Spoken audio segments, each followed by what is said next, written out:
What's up, YouTube? It's Todd Horseshoe with Taste Tracker, and today I'm going to do an Apple wheel update. Um, I'll try to do this as quick as I can. I can't talk much because of my cold. So right now, you can see I opened this up at 5:30 and I closed at 6:30, 5:13. So let's go back to 5:13.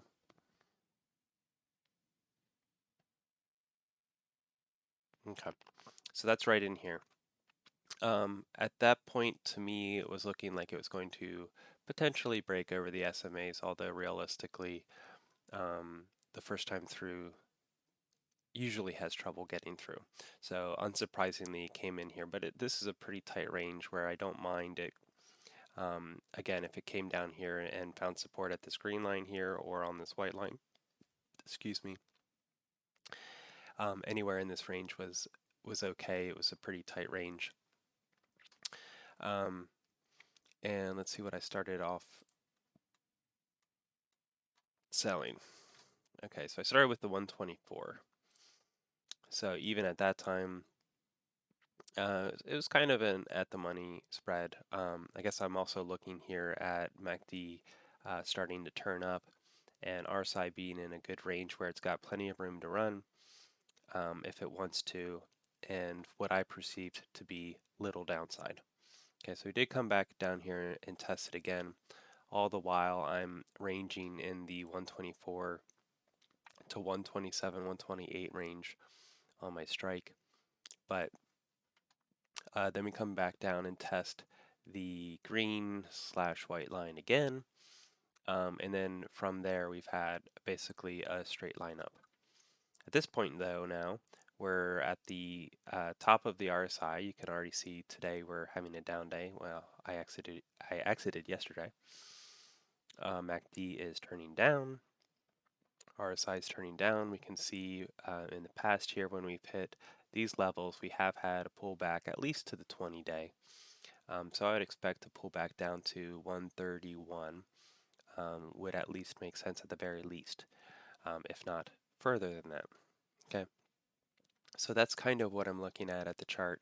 I was able to capitalize on some time premium here, and then from rolling up my strikes consistently as we're going along here. And again, you can see the, my whole trade history here. So I do have to look into this a little bit. It says that my net profit was 651, but if I come in here to my account, it's actually 639.52. So I'm not sure if that's including commissions or what exactly is going on there, but it is marginally off a hair. But anyway, originally I had deposited 3,000. Most of the time I was only using around $2,000 of my buying power, and I had 1,000 spare. That of course fluctuated depending on whether it was an up or a down day. And then more recently I deposited another 2,000.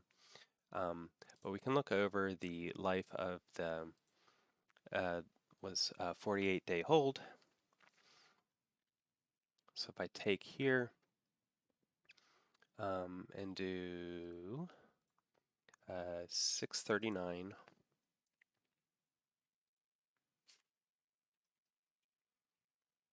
divided by 48 days, it's about $13 a day. Now, when it comes to ROI, obviously I have 2% there. That should be fixed. I like to base it about on the entire cost it would take to take ownership of 100 shares of that underlying. The reason I like that is because I always plan on that being the case.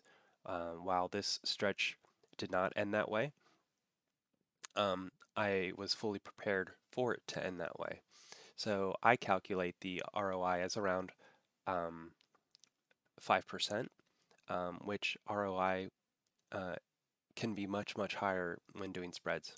However, there's a number of ways you could look at it, obviously. If you're looking at it from the fact that I deposited 3,000 originally, or the fact that I was only ever using 2,000 in buying power, or the fact that I have 5,000 in it now, sort of choose which number makes most sense to you. To me, it makes most sense to choose what it would have cost to take ownership of the shares So my ROI is going to be rather pathetic in comparison to some other option strategies. It's not at all pathetic when you compare that to the general market. General market's looking for 7-8% a year. I got 5,000 in a month and a half. 5,000. I got 5.5% in a month and a half, and that's even being very generous because I don't have at this time that much deposited into this account.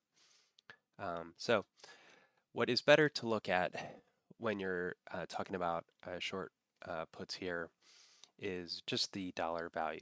So the ROI is going to be pathetic, but the dollar value increase is typically going to be greater, especially when you're considering you're not wasting money on the bought leg and you're more likely to win. Your win rate's going to be higher, um, and your time holding is going to be shorter.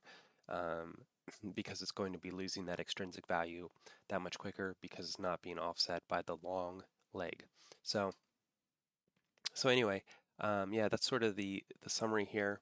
I did fairly well at capitalizing on some time value degradation and then some increase in value. I do believe at this point we're either going to top out here. We might see up here into 138, maybe it touches 140. At the most, it's going to come up here to 144.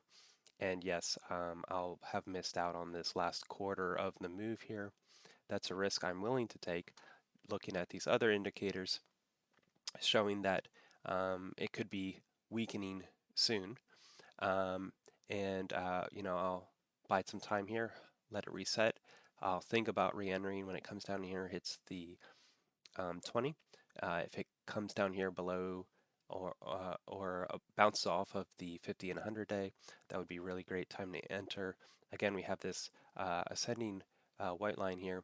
So anywhere in this range, sort of where I have this, originally I thought it was going to roll over at this point. Obviously you can see that didn't happen and we did get another push higher. But this point around here could still be the point where entering in at 127.5 would be a good entry point. So we'll see how that develops over the coming weeks. I do think SPY is starting to look a little toppy. To me, it makes sense to get to 130 before the holidays here, and then have another touch back here to the 420 range um, to get us back to the 50-day. There's been various forecasting of people saying that we get a pullback of a good 5%, which would put us back here at the 405, 407 range, right around the 100-day. So I'm not sure if that's this time or, another time or two, but either way, I do think we could use for another gut check here for um, reality check here after the holidays.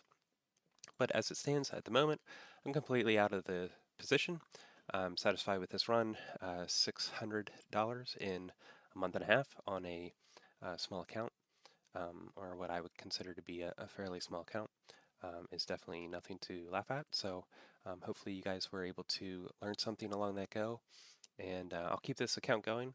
I'm going to be biding my time waiting for a better setup. So until next time, have a good one.